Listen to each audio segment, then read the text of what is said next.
¿Ya puedo comenzar? Sí, ya puedo. Ok, son las 10:05 de la mañana por mi reloj. Buenos días. Vamos a dar hoy la clase de síndrome febril prolongado, que si bien es cierto, no es una enfermedad infectocontagiosa, transmisible, ni tóxica, ni venenosa, pues involucra un número importante de las enfermedades que ustedes van a ver en este programa, pero con la característica de expresarse como fiebre solamente.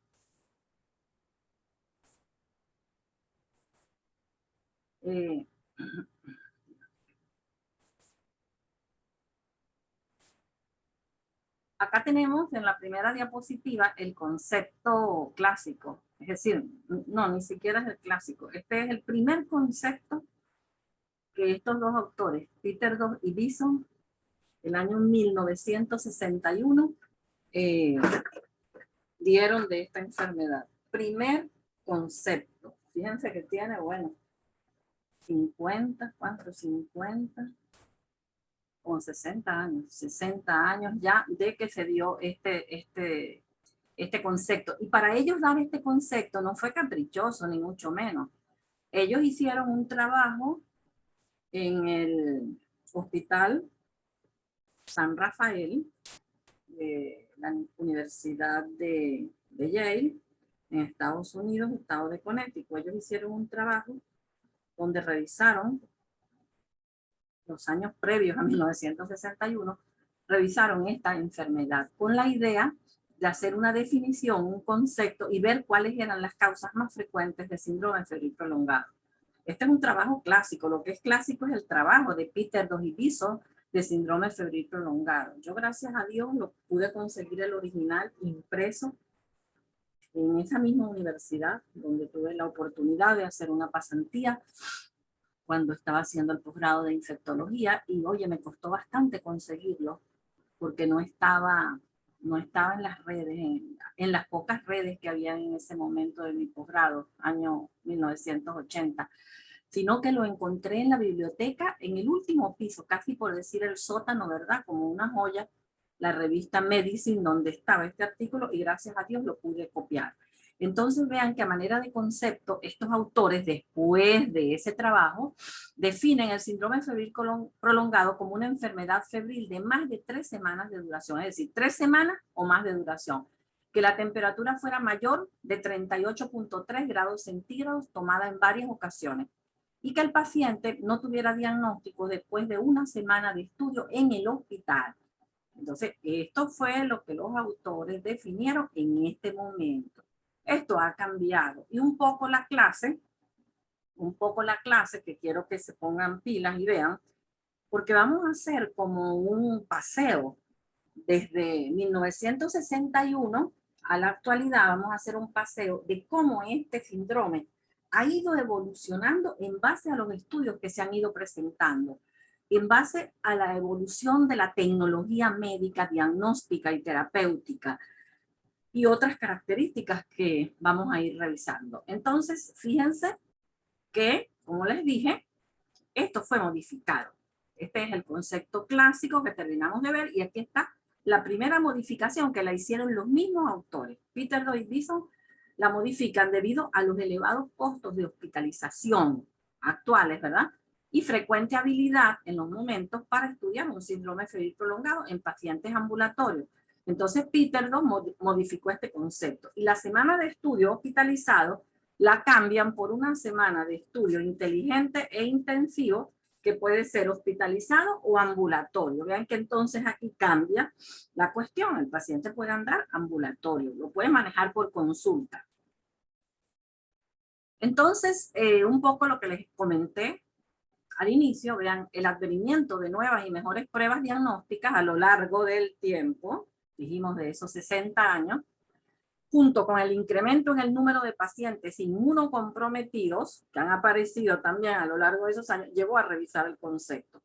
Actualmente, los casos de síndrome febril prolongado son codificados dentro de 4 clases distintas. Ven que ya la cosa se va dividiendo, se va subclasificando. Ya no es el clásico solamente, el concepto clásico. Ya hay 4 conceptos que los vamos a revisar a continuación. Y aquí vemos, siempre me gusta comentarle los autores, porque vean que en este concepto es tomado de Ray and Macovia en este capítulo de fiebre de origen desconocido en el libro básico de enfermedades infecciosas, Mandel, Douglas y Bennett, la 8ª edición del 2016. Ya tenemos la 9ª edición, pero yo no he tenido acceso, tengo que ponerme de pilas para conseguirla, porque esas son ediciones digitales. Entonces aquí tenemos los conceptos, ahora como se manejan en la actualidad. Fíjense bien. 1961, 30 años después, Durack y Street proponen más modificaciones y dividen el síndrome febril prolongado en 4 grupos. Y así es como en los momentos actuales está subdividido, ¿verdad? Los conceptos. El primero, síndrome febril prolongado clásico, después el nosocomial, después en pacientes neutropénicos y el asociado al VIH. Vean que todo esto, estos últimos 3, son gracias a los avances de la medicina, al mayor número de pacientes que se manejan en los hospitales, los pacientes inmunocomprometidos y con la pandemia del VIH, con el advenimiento de la pandemia del VIH. Acá tenemos entonces el nuevo concepto en base a esa subclasificación de Durack y Street de lo que es el síndrome febril prolongado clásico en la actualidad. La fiebre se mantiene en la misma temperatura, 38,3 grados centígrados o mayor en varias ocasiones. También se mantiene la duración, ¿ves? Fiebre de más de 3 semanas de duración, pero lo que cambia es el tercer renglón. Sin diagnóstico, a pesar de estudios adecuados, después de al menos, vean, 3 visitas ambulatorias, es decir, 3 consultas ambulatorias o 3 días en el hospital. Entonces esto cambia la semana, aquella semana de hospitalización o ambulatoria, cambia a 3 visitas ambulatorias o 3 días en el hospital. Ese es el clásico. Ahora vamos a ver el nosocomial. En el nosocomial vemos que la fiebre se mantiene en la misma intensidad, ¿verdad? 38,3 grados centígrados o más en varias ocasiones en pacientes hospitalizados, pero ve, aquí se le añade esto, en pacientes hospitalizados recibiendo cuidados agudos. Ya es un requisito indispensable que el paciente esté hospitalizado y que reciba cuidados agudos en un hospital. Y que no existiera infección a la hospitalización. Incluso esa infección no estaba ni siquiera en periodo de incubación. ¿Me explico? Paciente que ingresa, vamos a poner un ejemplo, a una unidad de cuidados coronarios con un infarto al miocardio, por la gravedad del caso le colocan una sonda vesical y el paciente comienza a presentar fiebre, fiebre, fiebre. Él, cuando llegó, él no tenía infección urinaria, ni siquiera estaba en periodo de incubación. Esa infección urinaria se produce por la colocación de la sonda vesical, ¿verdad? Durante su ingreso.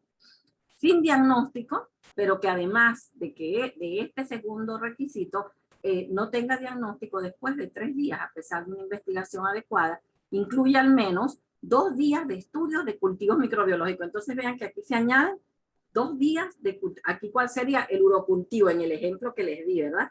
Un urocultivo que se tomó hace 2 días y está en estudio, pero que todavía no tenemos el resultado. Entonces vean que el nosocomial es un concepto nuevo, novedoso, que involucra otros requerimientos y que está asociado a la práctica médica en los hospitales. Yo diría a la malpraxis médica en los hospitales.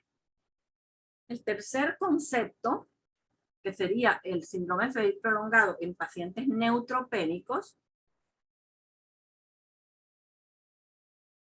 vemos que el primer requisito es el mismo, fiebre de 38,3 grados centígrados o mayor en varias ocasiones.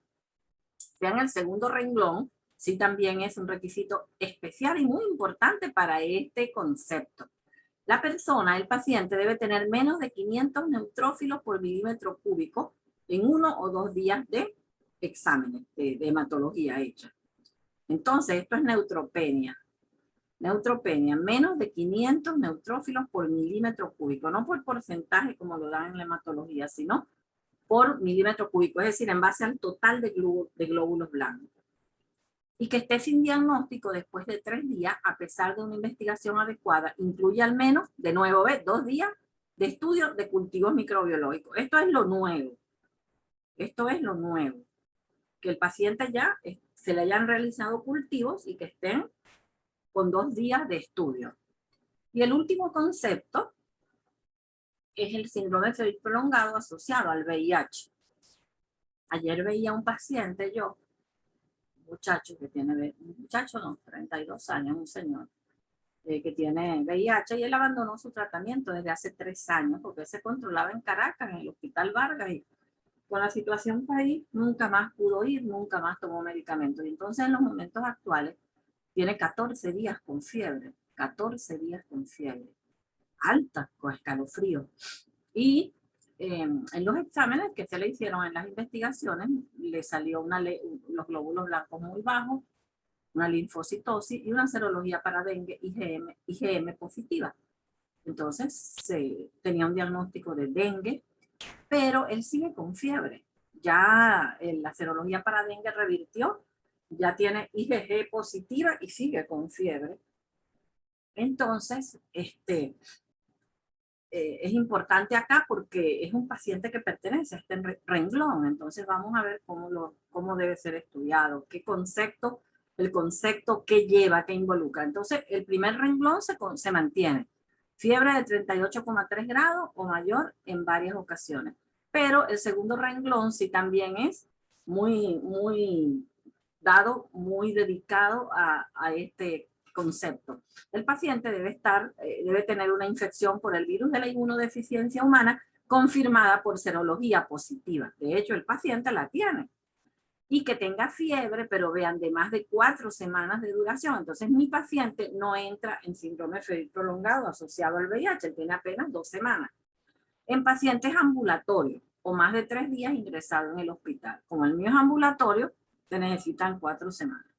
Y que esté sin diagnóstico después de 3 días, a pesar de investigación adecuada, incluye al menos 2 días de estudio de cultivos microbiológicos. Vean que el último renglón también se mantiene como en las anteriores definiciones.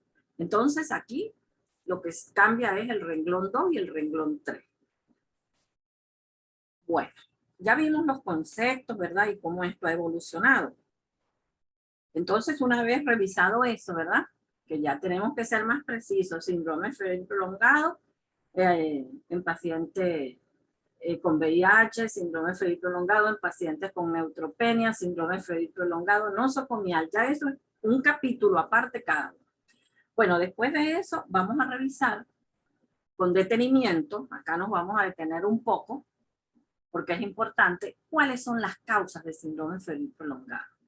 Y vamos a comenzar de nuevo con el excelente trabajo de los autores Peter Doyle y Bison del año 61. Ve que ellos estudiaron 100 casos en esa oportunidad. Y ellos encontraron que 36 pacientes de esos 100 casos, 36 pacientes, 36%, tenían infecciones. Y fue la primera causa por tipo de enfermedades produciendo, ¿verdad?, síndrome febril prolongado. Y dentro de las infecciones, la primera era la tuberculosis, pero no la tuberculosis clásica, común y corriente, esa que da con fiebre, con febrícula vespertina, todos con expectoración hematoica. No, esa no. Era más bien, por ejemplo, tuberculosis genitourinaria, tuberculosis articular, tuberculosis ganglionar, tuberculosis intestinal, tuberculosis en los genitales, tuberculosis hepática, tuberculosis miliar, es decir, formas de tuberculosis no comunes, no frecuentes. Después estaban los abscesos intraabdominales, enfermedad hepatobiliar, la endocarditis, así lo escribo así, endocarditis, porque así aparece en el artículo original, pero es endocarditis bacteriana o endocarditis infecciosa, cirrosis y bacteriemia, pielonefritis, citacosis, brucelosis, malaria y uretritis no gonocóxica. Vean esto, me llamó mucho la atención. Bueno, esto fue lo que los autores encontraron en el primer trabajo. Entonces, vamos a ver la segunda causa.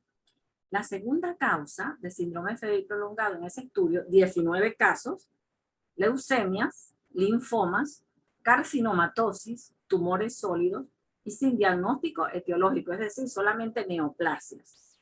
Esos fueron los diagnósticos de neoplasias. Ubicándonos en 1961, no, eso no fue este año, eso fue los años anteriores, es decir, 1940, 1950. Recuérdense que los avances de la medicina para esos años no era tal como para hacer estos diagnósticos, ¿verdad? Con facilidad, con certeza, con premura. Y es una cosa de las que vamos a ir viendo en los avances de la medicina y el síndrome febril prolongado. Tercer grupo de enfermedades del grupo de Peter Doig-Dixon, enfermedad del colágeno vascular, 15 pacientes. Lupus eritematoso sistémico, fiebre reumática, arteritis craneal, es decir, arteritis de la arteria temporal, de esta arteria que está acá en la sien, que se inflama y puede producir fiebre prolongada. Y otras no clasificadas. De igual manera, el mismo comentario. Para esos años, 1940, 1950, el avance en diagnósticos de pruebas inmunológicas no era, yo creo que apenas se hacían las células LE, que ya no se usan, y de ahí más nada. Entonces, bueno, así quedó esto. Y vean el cuarto grupo y el quinto grupo de ese estudio de Peter Doig-Dixon. Cuarto lugar, miscelánea, 23%. Importante el 23%. Y vean que en segundo lugar las neoplasias 19%, es decir, por encima de las neoplasias estaban misceláneas.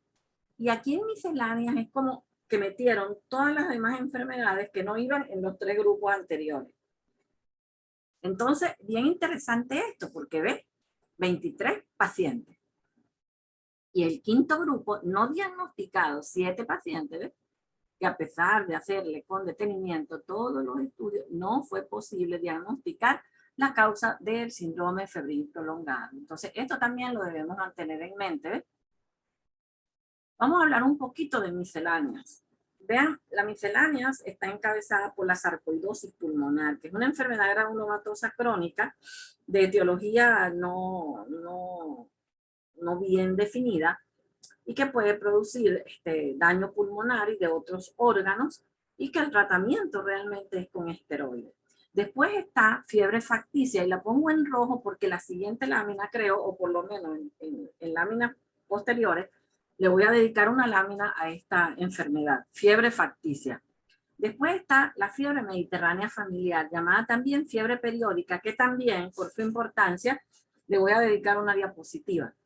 Después están la pericarditis, hepatitis granulomatosa, ruptura esplénica y pancreatitis, mielofibrosis, eritema multiforme, fiebre por drogas. Vean, aquí entra en este capítulo fiebre por droga. Y esto deben de fijarlo muy bien, porque entonces en el interrogatorio que uno le hace a estos pacientes, uno debe hacer un interrogatorio pormenorizado de los medicamentos a los que el paciente ha estado expuesto. Tiroiditis. Y en quinto lugar, como les dije, la no diagnosticada. Bueno, acá a continuación tenemos la fiebre facticia, que es una fiebre que no existe, es decir, el concepto de fiebre facticia es una fiebre que no existe. Se refiere a la fiebre producida artificialmente por el paciente. Vean bien, se debe plantear este diagnóstico en todo paciente que tenga las siguientes características: que tenga síndrome febril prolongado, sin más nada, solo fiebre, en mujeres jóvenes, personas relacionadas con la medicina, con la salud, o cuando el paciente se ve clínicamente bien y hay una disparidad entre la temperatura y el pulso. Por ejemplo, el paciente te entrega el termómetro y tiene 39 y usted le toma el pulso y tiene 80, 70. Entonces usted mosca, tiene que ya ponerse alerta con estos indicativos.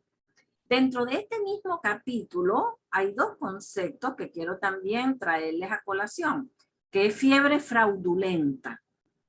No es lo mismo, es una forma de fiebre facticia, pero no son iguales. Vean, la fiebre fraudulenta es una forma de fiebre facticia, pero en este caso la fiebre sí es auténtica, es decir, el paciente sí tiene fiebre, pero es inducida por el paciente, sea por autoinoculación o por ingestión de material extraño. Es decir, el paciente puede ingerir sustancias que produzcan fiebre.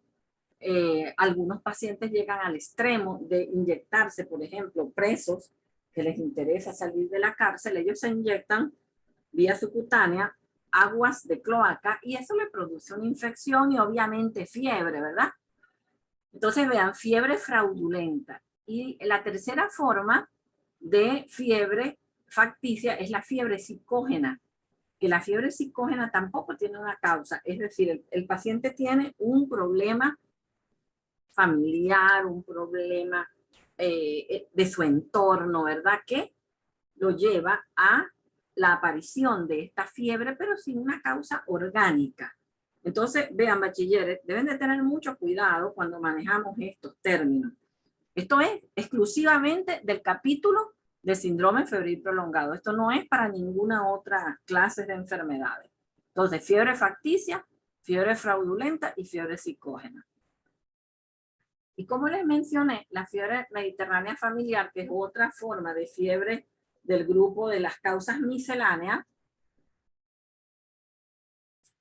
fíjense bien, es una enfermedad inflamatoria de origen genético que se produce mayormente por mutaciones genéticas en el gen M responsable del control de la inflamación.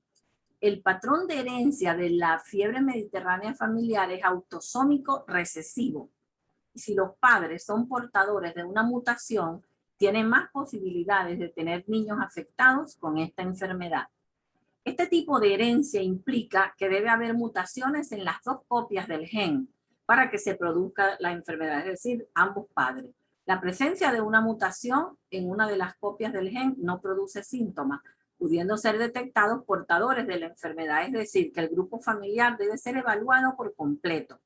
La fiebre mediterránea familiar se caracteriza por episodios recurrentes de fiebre, es decir, la fiebre da un mes, se quita 3 meses, vuelve a dar un mes, y breves, es decir, recurrentes y breves de fiebre que se pueden acompañar de dolor abdominal, dolor torácico, así como dolor e inflamación articular, es decir, artritis.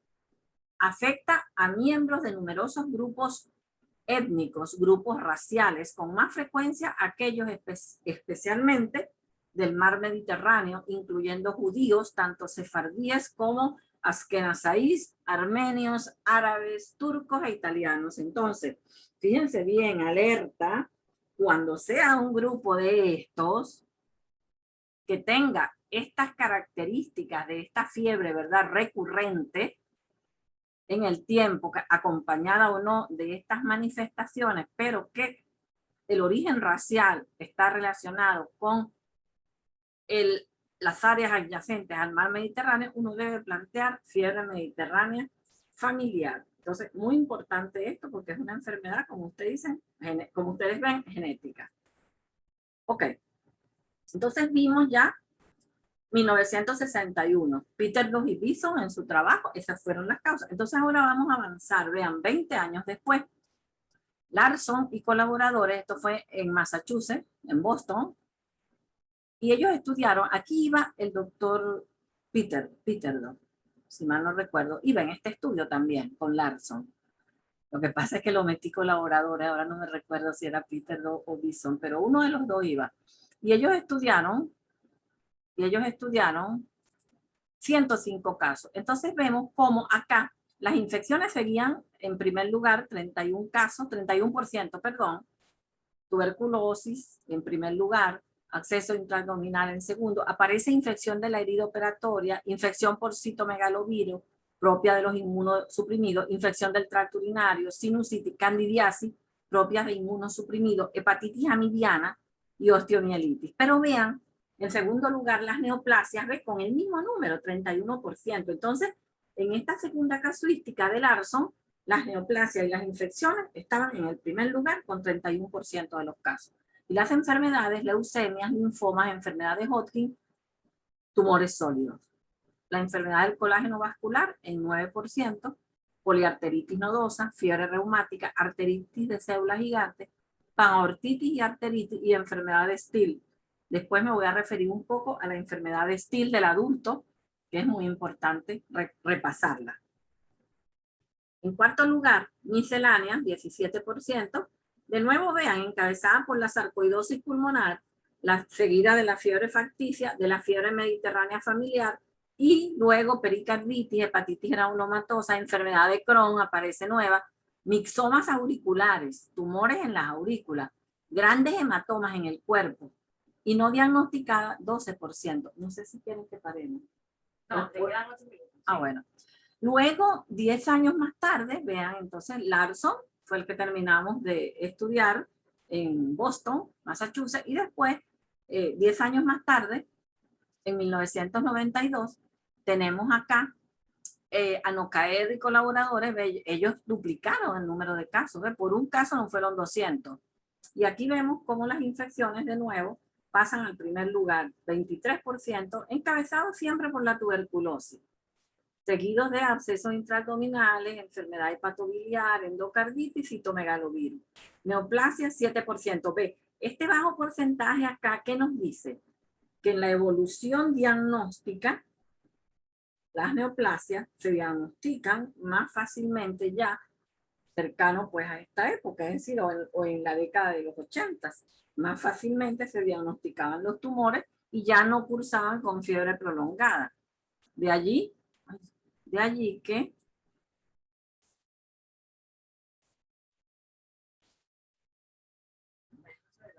no, ya va. Ajá.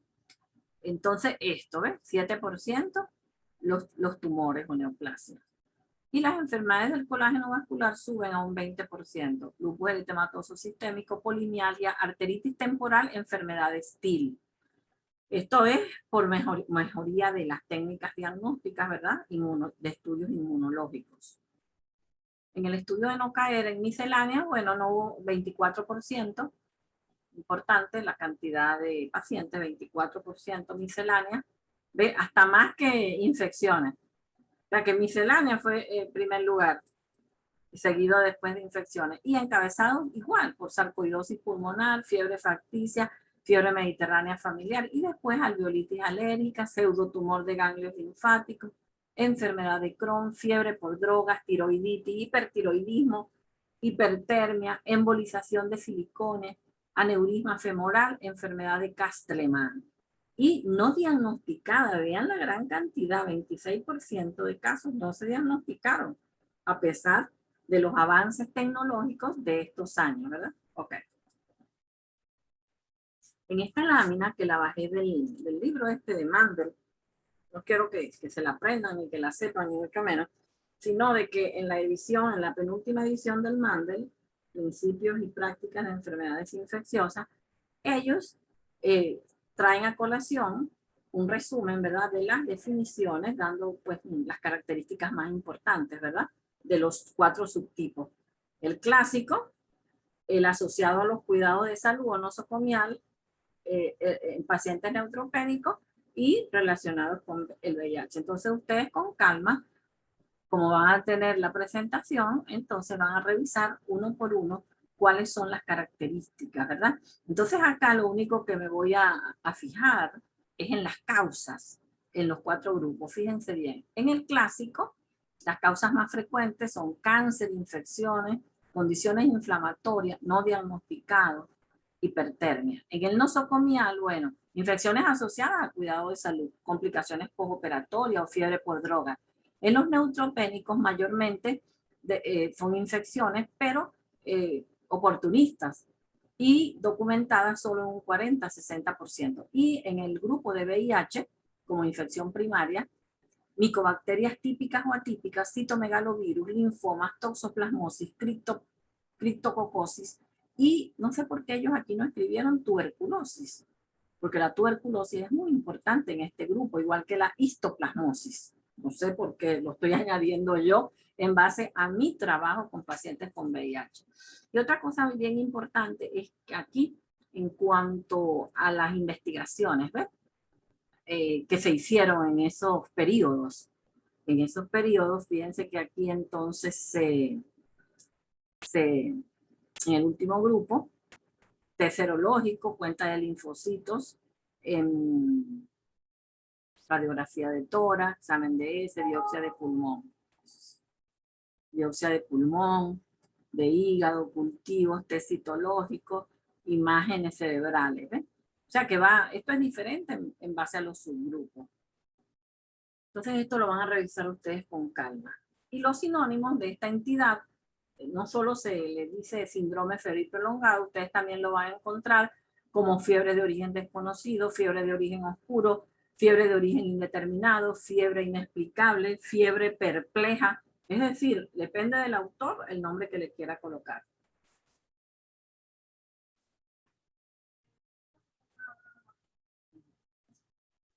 Digo yo, o si quieren.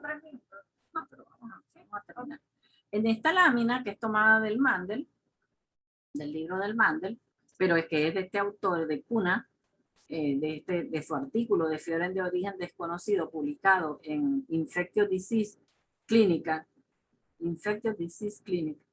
en el año 2007, vean que el 40% fueron causas infecciosas, 20% neoplásicas, 15% granulomatosas, 15% de enfermedades del colágeno vascular, 5% relacionadas a drogas, 3% misceláneas y un poquito, ¿no?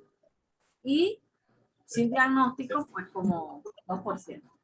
Entonces, esta lámina me parece bien interesante, ¿verdad? Porque es del año 2007 y demuestra esto. Vamos a pasar a la segunda parte, porque el tiempo, bueno, se está acabando, pero yo pienso que nos da chance de terminar esto. También vemos acá, tomado de este artículo, que está aquí abajo la referencia, fármacos que pueden asociarse con la presencia de fiebre. Vean los antibióticos: betalactámicos, cloranfenicol, isoniazida, nitrofurantoína, sulfa y tetraciclina, anticonvulsivantes, fenitoína, antidepresivos, inhibidores de la recaptación de serotonina y los tricíclicos, antiinflamatorios, fenilbutasona, salicilado, cardiovasculares, alfametildopa, digoxina, procainamida, quinidina, y otros, alopurinol, antihistamínicos, quimioterápicos y cocaína. Estos serían medicamentos. Y también, acá los tenemos, cuáles son los más frecuentes, cuáles poco frecuentes y cuáles raros, es decir, fármacos. Frecuente: atropina, anfotericina B. De hecho, cuando se está administrando anfotericina B endovenosa, el paciente hace fiebre en ese momento. Diuréticos: penicilina, cefalosporina, fenitoína, interferón, bleomicina, antihistamínicos y sulfa. Poco frecuentes: alopurinol, neurolépticos, rifampicina, imipenem, vancomicina, nitrofurantoína, antagonistas de calcio, beta bloqueantes, contraste de yodo para algún estudio imagenológico, hidralacina. Y raros, pero que producen fiebre, pero raros, vemos salicilado, esteroides, aminoglucósidos, macrólidos, tetraciclina, clindamicina, quinolona, digoxina, insulina y vitamina. Entonces vean que es muy importante preguntarle a los pacientes por ingestión de medicamentos. Ok, aquí sí vamos a cambiar.